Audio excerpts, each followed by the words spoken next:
Assalamualaikum warahmatullahi wabarakatuh. Bismillahirrahmanirrahim.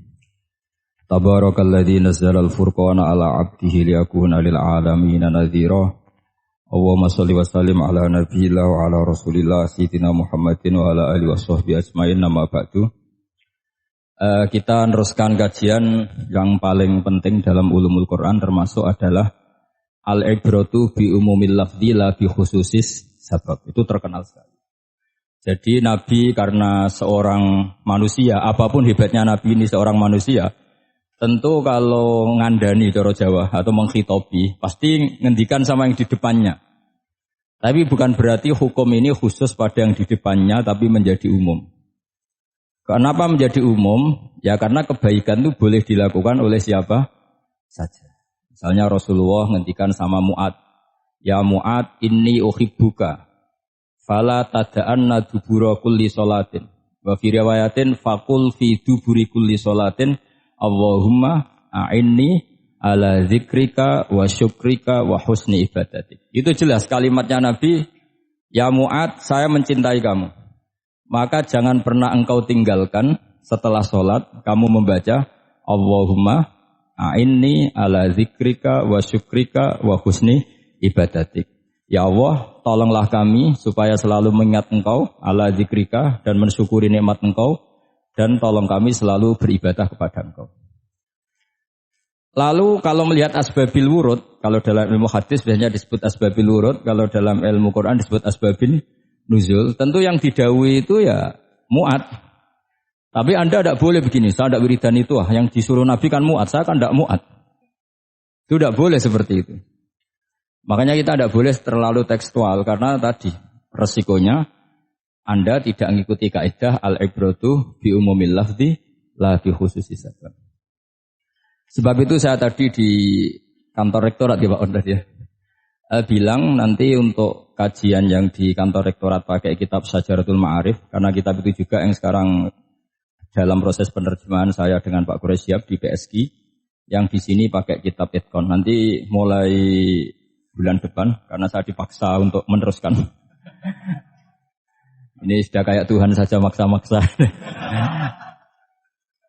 Itu pakai kitab Itqan. Nanti babnya tak kasih yang mendesak untuk diketahui. Termasuk apa? Al-ibratu bi umumil lafzi la bi khususis sabab. Sehingga di Quran misalnya begini, ada cerita begini. Nabi Isa itu bilang begini, saya ini siapa? Saya ini adalah orang, kata Nabi Isa, wa ja'alani mubarakan aynama kuntu. Saya adalah orang yang di mana-mana itu memberi berkah, memberi manfaat kepada siapa saja. Itu jelas tentang Nabi Isa. Tapi oleh ulama dikasih judul yang umum. Babu nafil ibad bikullil bilad.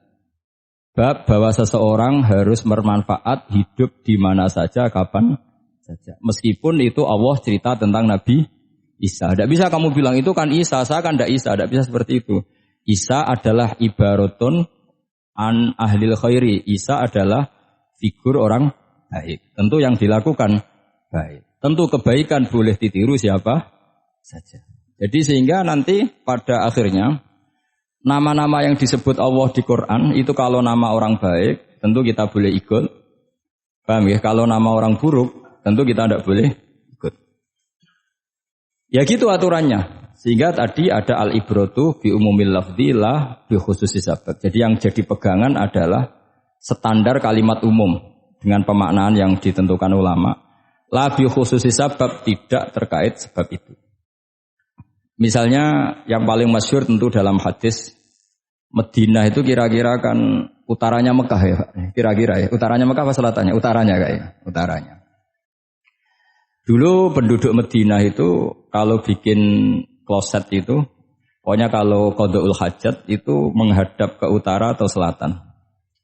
Terus kata Rasulullah, kalau kamu sedang qada'il hajat, sedang buang kotoran itu jangan menghadap Ka'bah, juga jangan membelakangi Ka'bah. Itu Nabi redaksinya unik. Walakin syarriku au gharibu.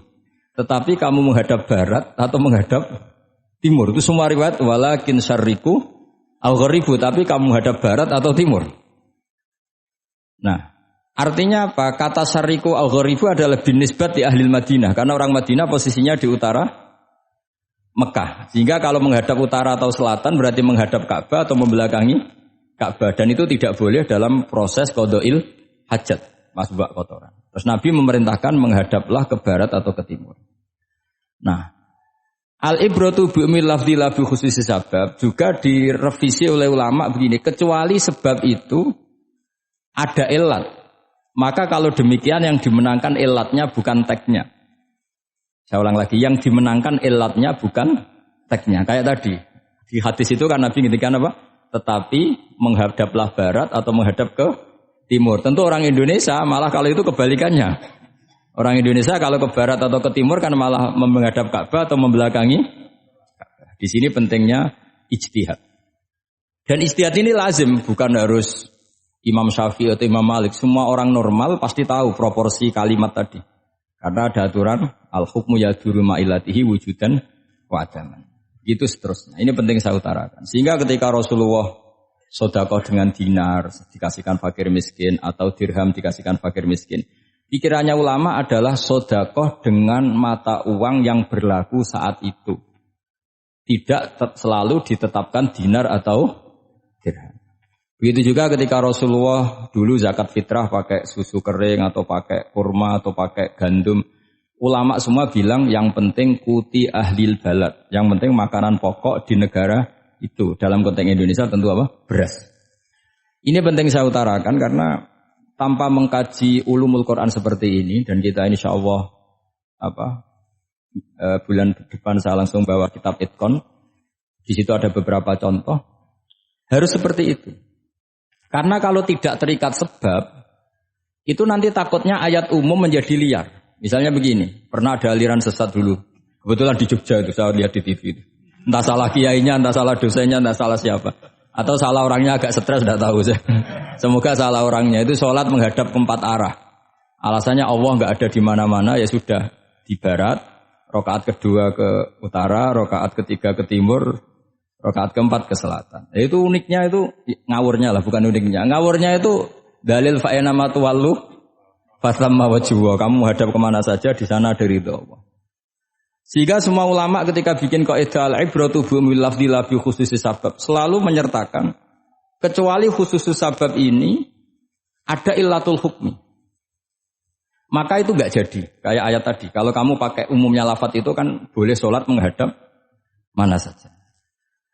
Nah makanya Imam Syafi'i ketika ditanya, lalu ayat ini proporsinya gimana? Kata beliau, fis safar. Orang yang sedang di pesawat, mau sholat, tentu masuknya fatamma wajwa. Jadi dalam kondisi bepergian, yang kita ingin sholat, maka pakainya ayat seperti itu. Tapi kalau kondisi nomor, fawal liwajaka syatrul masjidil haram.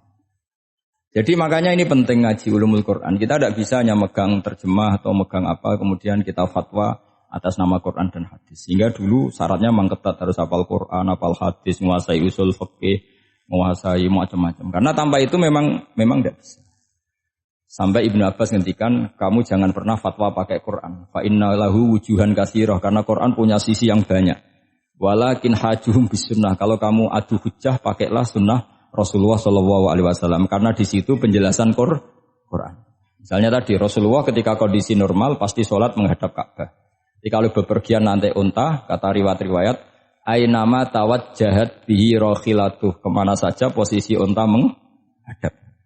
Ada ulama yang berpendapat itu khusus sholat sunat. Kalau sholat fardu dalam kondisi ada punya mobil harus berhenti. Ini madzhab Syafi'i. Jika misalnya saya, Pak Harsoyo, Pak On, bawa kijang, mobilnya sendiri. Kalau sholat fardu jangan mentang-mentang pakai kendaraan terus menghadap sekenanya. Kalau mau ke Banyuwangi berarti menghadap ke timur. Enggak, itu yang boleh hanya sholat sunat. Kalau sholat fardu harus berhenti. Karena kijang ini dalam kendali Anda. Kecuali dalam surah yang kendaraannya tidak dalam kendali Anda. Misalnya kita naik pesawat. Jadi harus dibedakan. Jangan mentang-mentang Nabi sholat di onta kemana saja menghadap. Tapi konteksnya kan onta ini, cara berpikir onta ini dalam kendali Nabi. Tapi kalau pesawat kan tidak. Jelas ya? Jadi makanya ini pentingnya proporsional. Jadi kalau kita naik kijang misalnya mau ke Banyuwangi, kalau waktu duhur ingin sholat ya harus berhenti. Karena yang aina matawajjahat bihi rakhilatuh, kemana saja kendaraan membawa kita itu dalam konteks sholat apa? Sunnah. Jadi ini pentingnya ulama. Ini yang dikatakan al-ulama warasatul anbiya. Karena sanad ini musalsal terurut sampai Rasulullah SAW. Terus ada lagi ayat umum yang akhirnya jadi judul umum. Misalnya begini. Kita tahu cerita Nabi Khidir, di antara ceritanya ada satu kampung itu pelit. Makanya orang pelit itu wajib didendami. Karena Nabi pun itu baik-baiknya orang. Kalau sama orang pelit tetap dendam. Karena buruk-buruknya orang itu orang pelit. Tahu kan alamatnya orang pelit? Qoribun minan nar, ya dekat-dekat neraka itu kira-kira ini. Karena al-bakhil qoribun minan nar, ba'idun minal jannah. Jadi kalau sama tanya alamatnya ya dekat-dekat neraka. Singkat cerita Nabi Musa dan Nabi Khidir itu kecapean sekali masuk satu kampung. Karena saking kecapean lapar minta kampung itu menyediakan makanan. Istatama itu mereka minta makan saking laparnya, saking karena di perjalanan yang melelahkan. Istat ama ahla fa'abau ayyudayyifuhuma. Tapi kampung situ kampung pelit. Sehingga semuanya tidak mau yang ngasih apa? Makan. Tapi pas mau keluar dari kampung, ada tembok, ada kayak prasasti itu, yang mau roboh. Yang mau apa? Roboh. Terus sama Nabi Khidir, tembok yang mau roboh ini ditata. Ditata jadi baik lagi. Nabi Musa kata Nabi Musa, kok kurang pegawaian mau medit.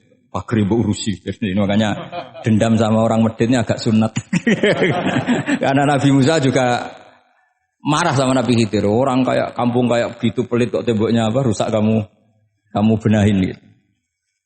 Terus Nabi Khidir menjawab, wa amal jidaru fakana luhulamaini yatimaini fil madinati wa kana tahtahu kanzul lahuma wa kana abuhuma sholiha.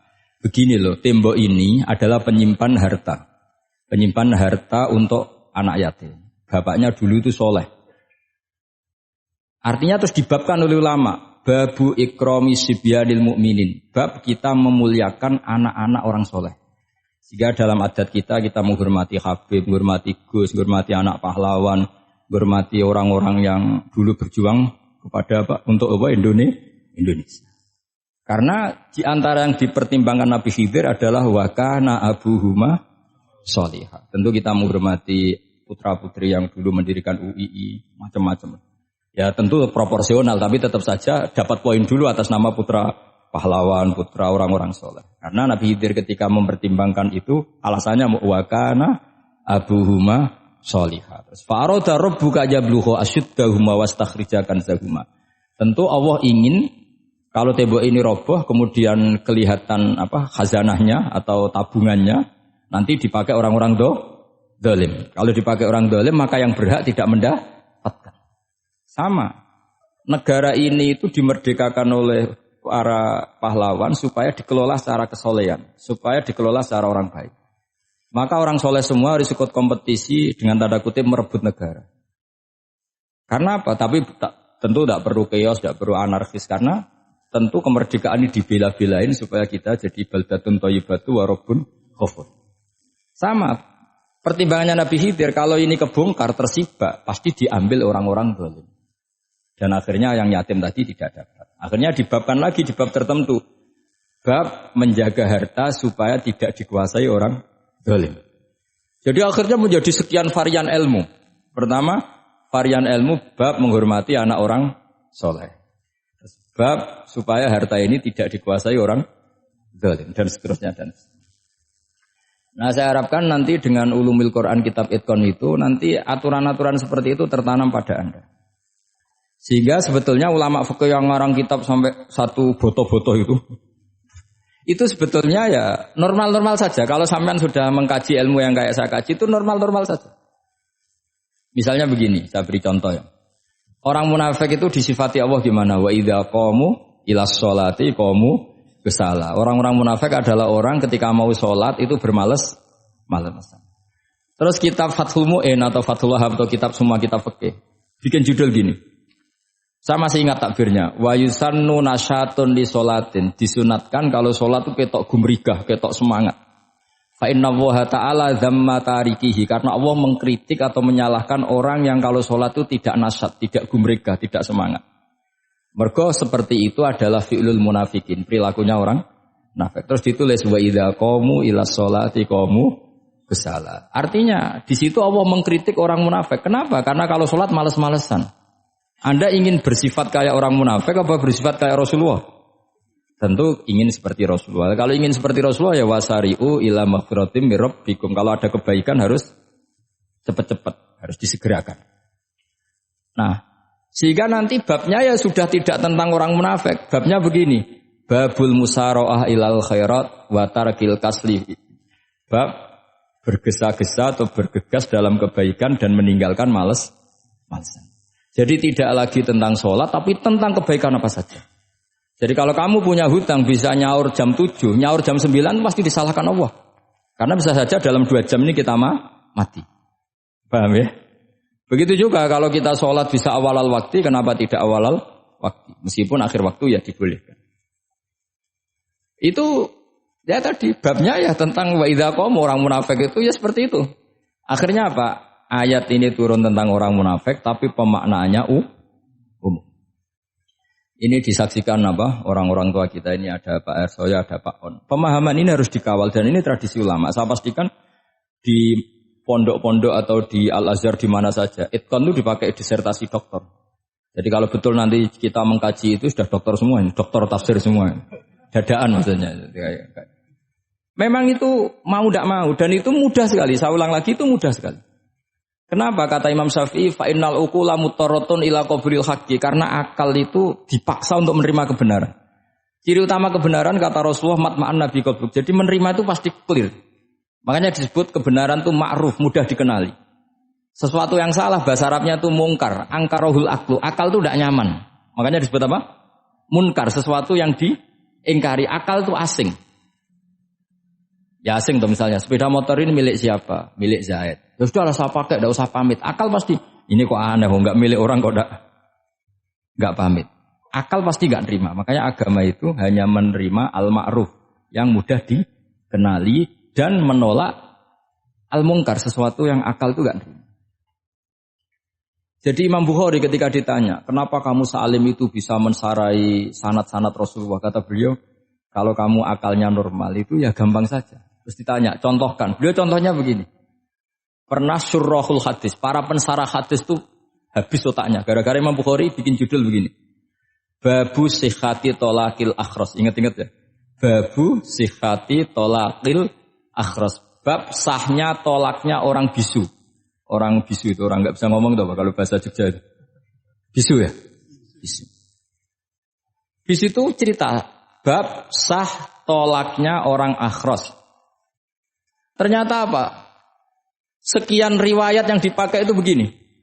Ana wa kafilul yatim kahataini fil jannah. Nabi pernah ngintikan sama saya dan yang merawat anak yatim kahataini fil jannah. Wa asyara bi musabbihatihi wal wusta. Pokoknya Nabi ngintikan begini. Paham ya? Maksudnya apa? Betapa yang rawat anak yatim itu sangat dekat dengan apa? Dekat dengan Nabi di apa?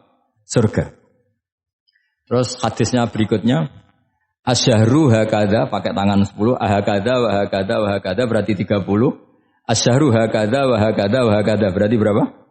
29. Terus berikutnya hadis Aisyah sholat lama, terus ditanya orang di tengah-tengah sholat. Aisyah kenapa sholat lama? Fa'asyarat nahwas sama. Kemudian Aisyah memberi isyarah nahwas sama. Ternyata saat itu gerhana apa? Matahari. Itu surahul hadis bingung semua. Ini cerita tolaknya orang bisusah kok ngelantur kemana-mana ini. Ternyata maksudnya Bukhari begini. Maksudnya Imam Bukhari.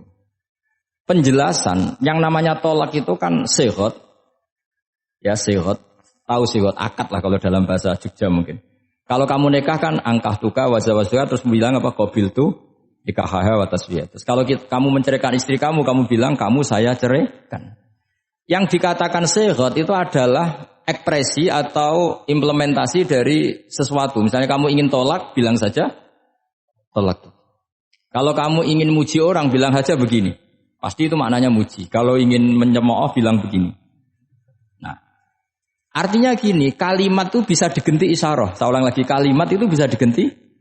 Buktinya Nabi mengisyaratkan saya dekat, bilang begini. Paham ya? Aisyah bilang gerhana, hanya bilang begini.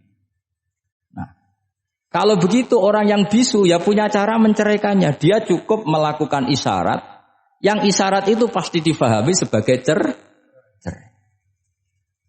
Artinya kalau orang memahami Quran hadis seperti itu, hal-hal yang mungkin nggak terlintas dalam pikiran Anda, ternyata itu jadi dalil. Artinya apa? Rasulullah yang bisa ngendikan saja kadang menjelaskan sesuatu pakai isyarah. Nah, dengan demikian terus jadi rumus al-isyarah al-mufhimah bimanzilatin nutki. Isyarah yang memahamkan sama dengan ucapan. Sehingga ini pengganti ijab qabul. Itu cara-cara memahami istihad, memahami Quran dan hadis. Caranya gimana? Kita harus belajar ulumul Quran. Ya, perangkat yang dipakai seluruh dunia termasuk kitab Itqan itu. Dan kitab Sajaratul Ma'arif itu yang saya kaji dan dikaji seluruh ulama di dunia.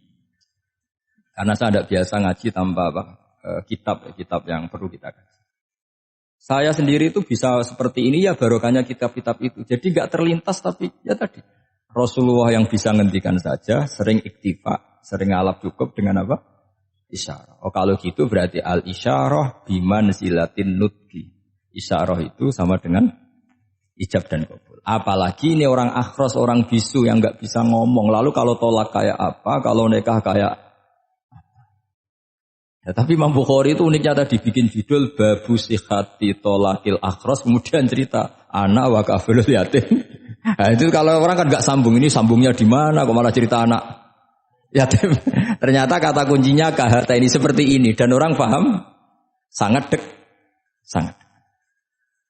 Makanya hati-hati dengan isyarah karena kalau itu betul mengganti lafaz, berarti Anda kalau nyun sewu melafadzkan tolak terganti isyarah, ya agak masalah. Tapi semoga enggak lah. Istri satu dicerai nanti enggak punya istri, nanti malah repot. Tapi ini kan saya cerita ilmu saja. Ya saya cerita apa? Cerita ilmu. Jadi kalau ada orang bilang semua yang ada di dunia itu ada di Quran. Itu caranya ya seperti ini. Jangan kayak orang-orang yang terlalu tekstual. Karena kalau seperti ini pasti semua ada di dunia itu ada di Quran. Karena cara pemahamannya seperti ini. Saya sering ditanya kenapa bumi ada likuifaksi macam-macam. Memang dari Quran bayangannya Quran seperti itu. Amin tuman fis sama ayyakhsifa bikumul ardo fa idza hiya tamur. Memang dari awal Allah bikin bumi ini potensinya malah likuifaksi. Potensinya itu melumer. Tamur itu memang maknanya melumer. Dan ketika Allah nyifati bumi wal ardi dzatis sod, sod itu maknanya pecah. Dan Allah tidak sekedar mengatakan pecah, dzatis sod sifat dasar bumi itu mudah pecah. Jadi kalau dzat itu sifat dasar. Jadi meskipun Quran tidak meneliti spesifik kayak para ahli gempa, tapi dari awal Allah ngendikan bumi itu dzatis sod wal ardi dzatis sod. Bumi adalah berkarakter pecah. Kenapa berkarakter pecah? Karena dari awal bumi ini lempengan-lempengan. Di Quran ya dijelaskan gitu. Wa fil ardi qita'um mutajawirat. Bumi ya kelihatannya banyak, kelihatan satu, sebetulnya dari qit'ah, dari potongan. Lah qit'ah itu jamaknya qita'.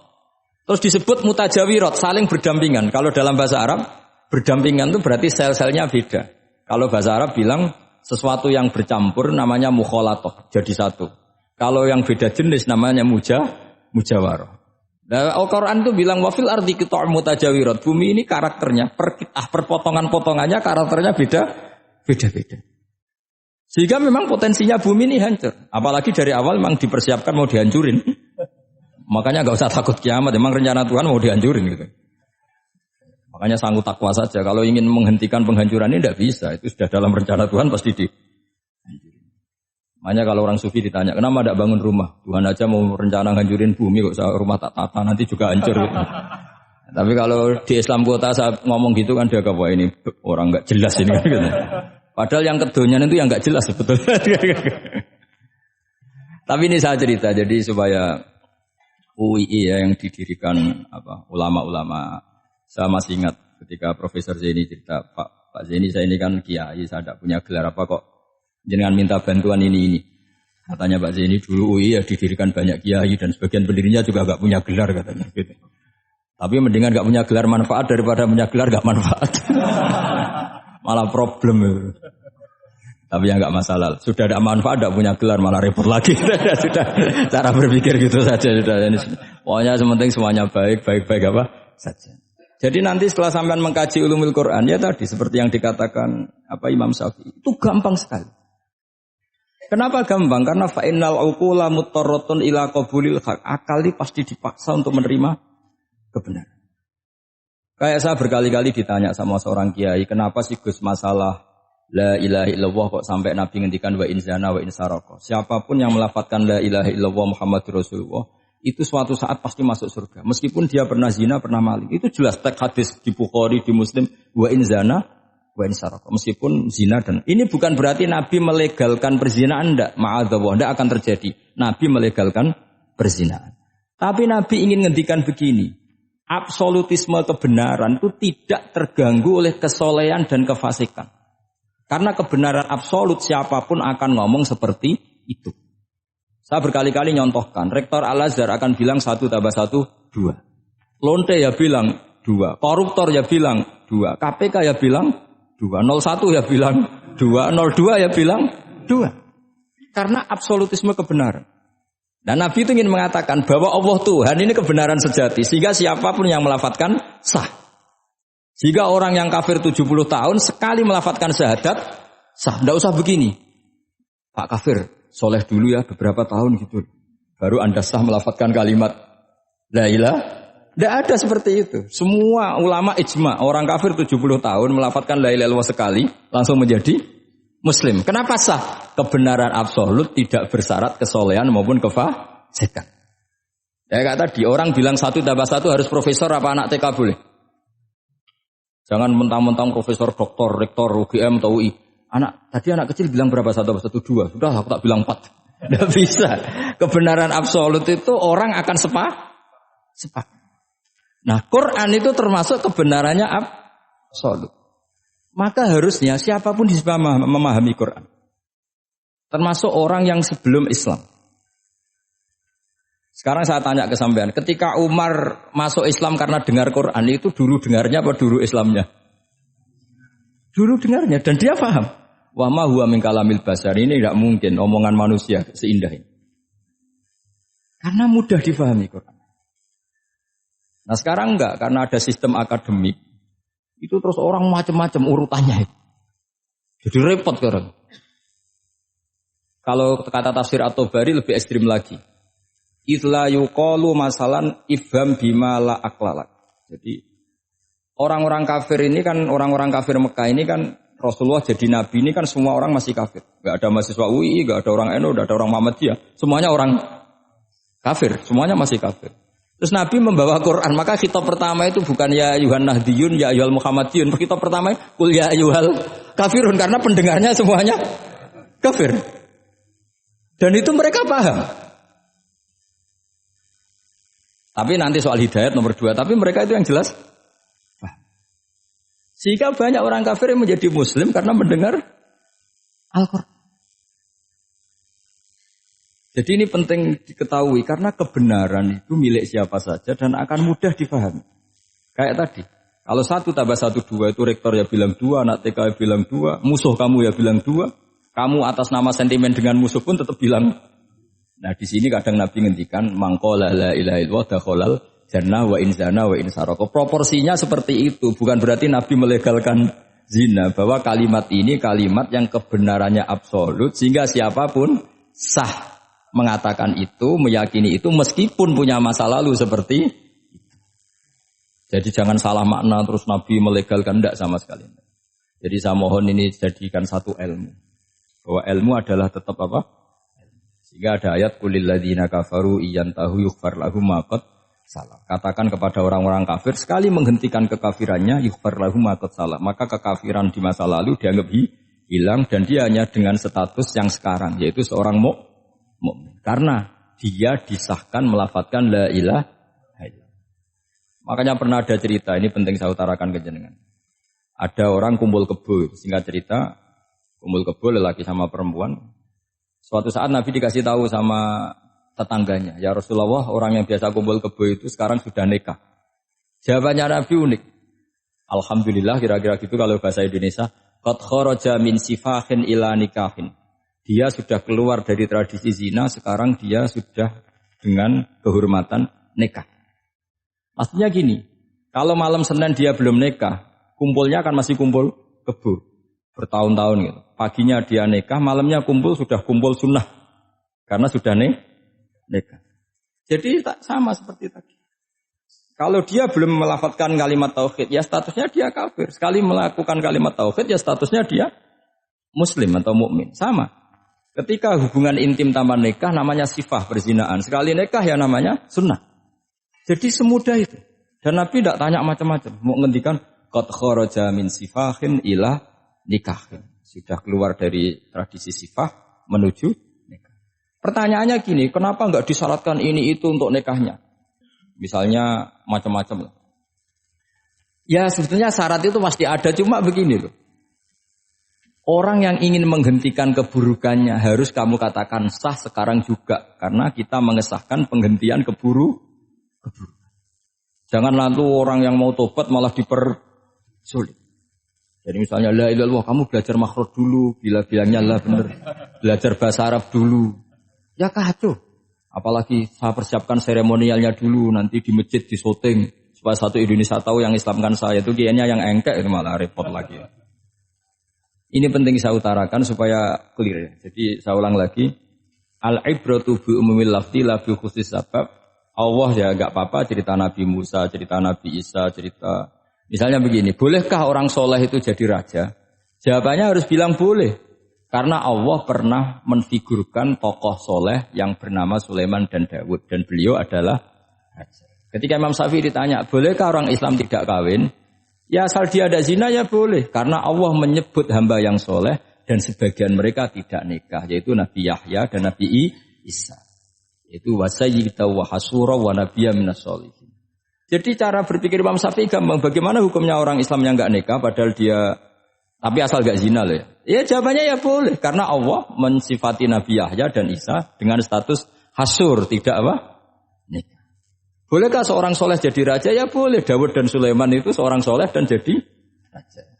Bolehkah orang soleh itu fakir? Wah sudah banyak, enggak usah dibolehkan sudah banyak. Jadi gampang sekali Quran di depan ahlinya itu.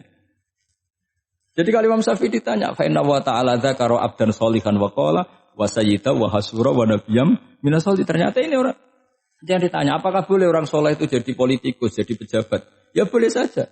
Faqad ataina ala Ibrahim al-kitab wal hikmata wa atainahum mulkan azim. Jadi ini yang boleh bukan sekedar Ibrahim. Padahal di ayat itu tentang ala Ibrahim. Cara berpikir ya tadi, ternyata kesalehan tidak mengganggu jabatan.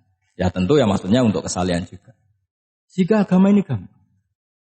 Makanya kalau ada yang tanya bagaimana perempuan punya aktivitas, ya jawabannya asal kebenaran ya boleh.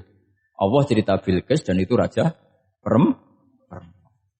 Di hadis banyak kecakapan Aisyah memimpin, macam-macam. Jadi gampang saja. Nah, kenapa sekarang banyak orang berdebat tentang Quran dan nyuwun sewu sampai pada level gontok-gontokan ekstrim? Karena mereka enggak mau belajar ulumul Quran. Kegiatannya debat, tukaran. Yang bingung kita, yang waras ngalah lah kira-kira gitu. Ini enggak pernah ngaji Quran, gegernya. Ya kacau. Ada ulumul Quran, itu yang namanya kitab Al-Itqan. Dan itu dibukukan oleh ulama. Dan gampang sekali. Pernah ya Sayyidina Umar ketika Futuhat, beliau sudah Futuhat itu mengalahkan musuh-musuh Islam yang memusuhi Islam. Perlu dicatat, musuh-musuh Islam yang memusuhi Islam. Karena kalau yang tidak memusuhi Islam nggak boleh dimusuhi juga. Ya. Singkat cerita ditanya, kenapa kita tidak tasakuran besar-besaran? Kita kan sudah menang. Padahal disambut sedemikian rupa. Jawabnya Umar apa? Inna wa ta'ala qad ayyara qauman faqala adhabtum thayyibatikum fi hayatikumud dunya wastamta'tum biha. Allah itu mengkritik kelompok kaum yang dalam hidupnya itu foya-foya. Maka saya akan mengurangi foya-foya itu supaya saya menyisakan jatah foya-foya saya sampai di surga. Nanti orang kafir ketika dimasukkan neraka di antara taubehnya Allah. Taubeh itu ya semacam kayak disalahkan gitu. Adhabtum thayyibatikum fi hayatikumud dunya. Jatah-jatah kenikmatan kamu, salah kamu habiskan di dunia. Sehingga kita harus pernah pas enak-enaknya tidur, tahajud, wiling-wilingan, ngurangi jatah. Sayyidah Aisyah itu cantik sekali, tapi sudah turu mujur di depan Nabi tetap sholat.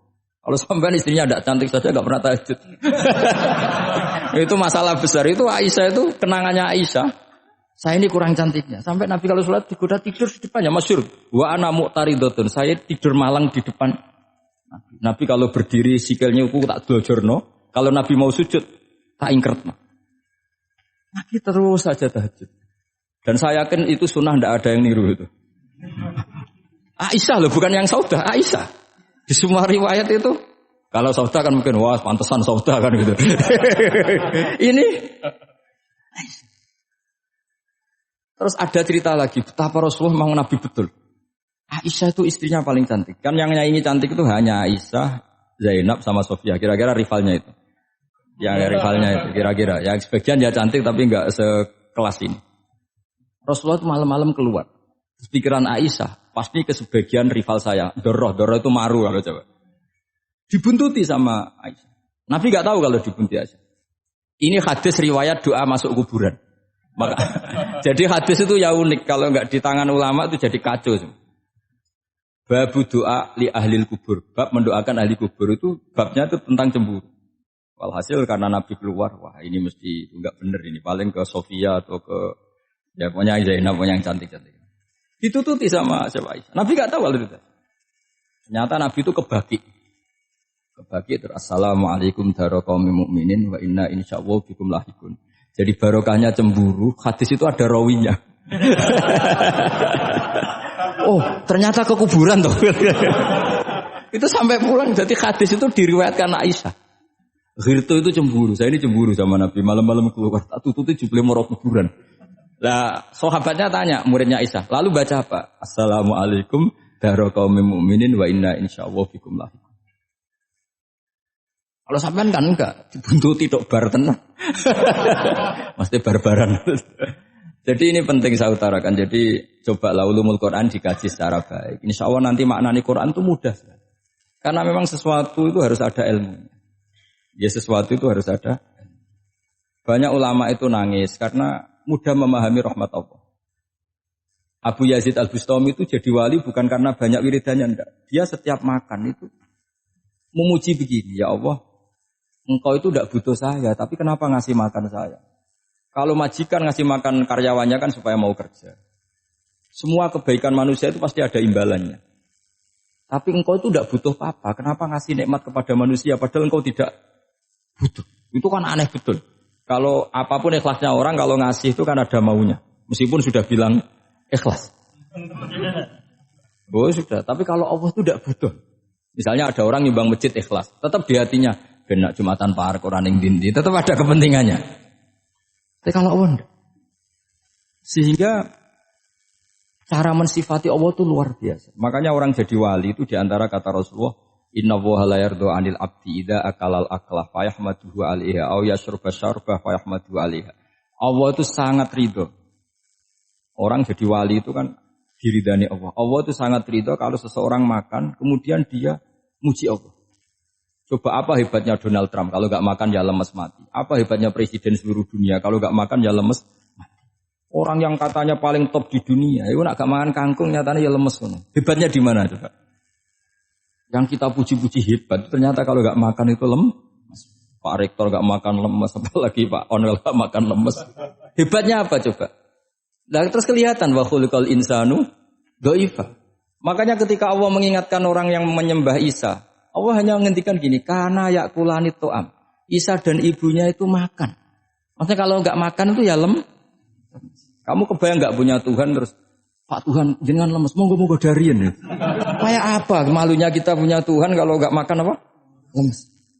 Terus nanti cerita, alhamdulillah tadi Tuhan mampir sini. Tadi lemes lah tak kasih makan, bergas lagi. Makanya Allah ngeritiknya mau sederhana. Karena yakula to'am. Kok kamu Tuhan kan gimana? Ini kalau enggak makan itu. Tapi kita sering keliru mengatakan Presiden Amerika itu superpower hebat. Hebatnya di mana seorang manusia? Kalau enggak makan ya. Ini makanya Allah ngendikan wa khuliqal insanu dhaif. Jika banyak para wali itu dekat Allah ketika makan. Bukan apa-apa karena tadi makannya itu enggak kayak sampai ana makan banyak lahap segala-galanya udah gitu. Itu enggak setiap makan ya Allah betapa lemahnya saya. Yang katanya rektor, yang katanya profesor, katanya orang alim kiai. Katanya pengurus NU, pengurus Muhammadiyah, ternyata kalau tidak makan lemes. Kerennya di mana lemes? Sehingga terus tawadu, terus macam-macam. Jadi ini penting. Jadi Allah mengingatkan manusia itu dengan makan tadi. Makanya Nabi Rasulullah ngendikan Allah itu sangat ridho seseorang yang setiap makan muji Allah. Tapi sekarang orang makan tuh banyak yang enggak menjiwai. Karena ada aturannya sebetulnya, ngunyahnya sampai sekian kali. Ya, tapi sekarang kan sudah ada seperti itu. Makanya sekarang wali sudah enggak banyak. Pendaftarnya juga sudah ada banyak. Apalagi orang-orang intelek itu sudah agak tertarik daftar wali. Memangnya kalau sudah jadi wali dapat uang, malah repot lagi kalau seperti itu. Tapi ini saya cerita orisinilnya ilmu Quran. Ketika Allah mengkritik Isa itu hanya, ketika dituhankan maksudnya, itu hanya dengan kalimat kana yakulan itu Isa dan ibunya sama-sama makan. Dan ketika Allah memuja Rasulullah SAW dan para nabi, itu pujaannya itu aneh.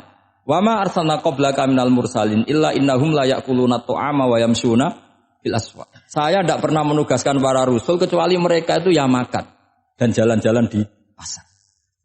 Saya sampai sekarang hampir tiap minggu itu jalan-jalan ke pasar sama anak. Meskipun saya di Rembang Pitul gede itu tetap biasa saya jalan-jalan ke pasar. Karena apa? Kata Rasulullah Muhammad, Isa itu sampai dituhankan itu gara-gara jarang makan. Terus orang memitoskan macam-macam. Rasulullah itu kalau makan itu di depan umum, sering di luar rumah. Supaya kelihatan kalau beliau itu manusia. Jadi makanya Nabi adalah nafyun li uluhiyati. Perlu dicatat Nabi Muhammad jadi Nabi setelah dengan tanda kutip tragedi Isa dituhankan. Karena Rasulullah jadi Nabi setelah tragedi Isa dituhankan, maka sisi manusianya itu diperlihatkan. Sampai kalau makan tuh di depan umum. Tapi enggak marung di KFC, enggak ada dari wajah itu. Di depan umum. Nah, karena kepentingannya itu sehingga makanya Nabi ini ibadah yang luar biasa karena menunjukkan sisi kemanusiaan yang akan aman, tidak akan dituhankan. Paham ya? Sama. Seperti kita misalnya kiai atau pejabat. Makan saja gak apa-apa. Tunjukkan kalau kita manusia. Kalau gak makan lemes. Dan kalau itu terus dalam hati kita, insya Allah kita orang yang mengimani wa khuliqal insanu dha'ifa. Betapa manusia itu lemah. Nah tapi kita sekarang enggak. Kalau kita jadi rektor enggak bisa mengendalikan satu kampus. Jadi kiai bisa mengendalikan umat. Pikirannya itu kayak Fir'aun. Dan di antara kesalahan Fir'aun adalah faqala ana rabbukumul a'la. Bahwa saya bisa mengendalikan kalian semua. Maka dalam ilmu tasawuf yang pertama harus dihilangkan adalah sifat anani. Bahwa karena saya. Tapi kalau orang mau jadi wali atau orang dekat Allah, kenapa saya sering menyebut kata wali? Sebenarnya khazanah wali itu ada di Quran. Ala inna awliya Allahi la khaufun alaihim wa lahum yahzanun. Cuma orang kota senangnya bakas intelektual. Wong desa senangnya bakas wali. Akhirnya banyak orang yang enggak wali modus pura-pura wali terus nipu orang. Jadi sama-sama ada korban. Yang intelektual juga sama. Seakan-akan lebih intelek dibanding wali ini. Makanya saya supaya bahasa intelektual ya ada di Quran, maksudnya terjemahannya ada, bahasa wali juga apa? Dan kadang orang jadi wali itu melakukan hal-hal yang kecil. Itu merasa doif saat apa? Makan. Merasa doif saat makan. Karena tadi, paling mudah menafikan ketuhanan seseorang adalah nyatanya kalau nggak makan lemes. Paling mudah mendoifkan manusia yang katanya presiden superpower pun kalau nggak makan. Apa artinya kehebatan manusia yang sehatnya bergantung nasi satu mangkok? Kerennya di mana coba? Presiden kondang bisa pengaruh seluruh dunia. Jajalnya gak mangan sedino. Lemes. Berarti hadar rojul lelaki ini bergantung satu mangkok nasi. Hebatnya di mana coba? Makanya ada seorang raja angkuh datang ke seorang ulama. Saya raja bisa mengendalikan dunia. Kata ulama, tanya gini. Andaikan kamu tidak bisa minum, kemudian harus bisa minum kalau orang menukarkan kerajaan kamu. Kamu boleh minum, asal kamu tidak jadi raja. Apa kamu kasihkan kerajaan kamu ketika kamu harus minum dengan cara seperti itu? Misalnya di tengah belantara, kalau di Arab kan sering ada apa? Sahara itu ada padang pasir. Terus kata raja itu, ya saya milih minum. Kalau saya tidak minum mati, mendingan tidak punya kerajaan. La tafrah bimulkin la yusawi kak samain. Kamu jangan bangga dengan kerajaan yang nilainya tidak ada dengan segelas. Baru dia sadar ternyata.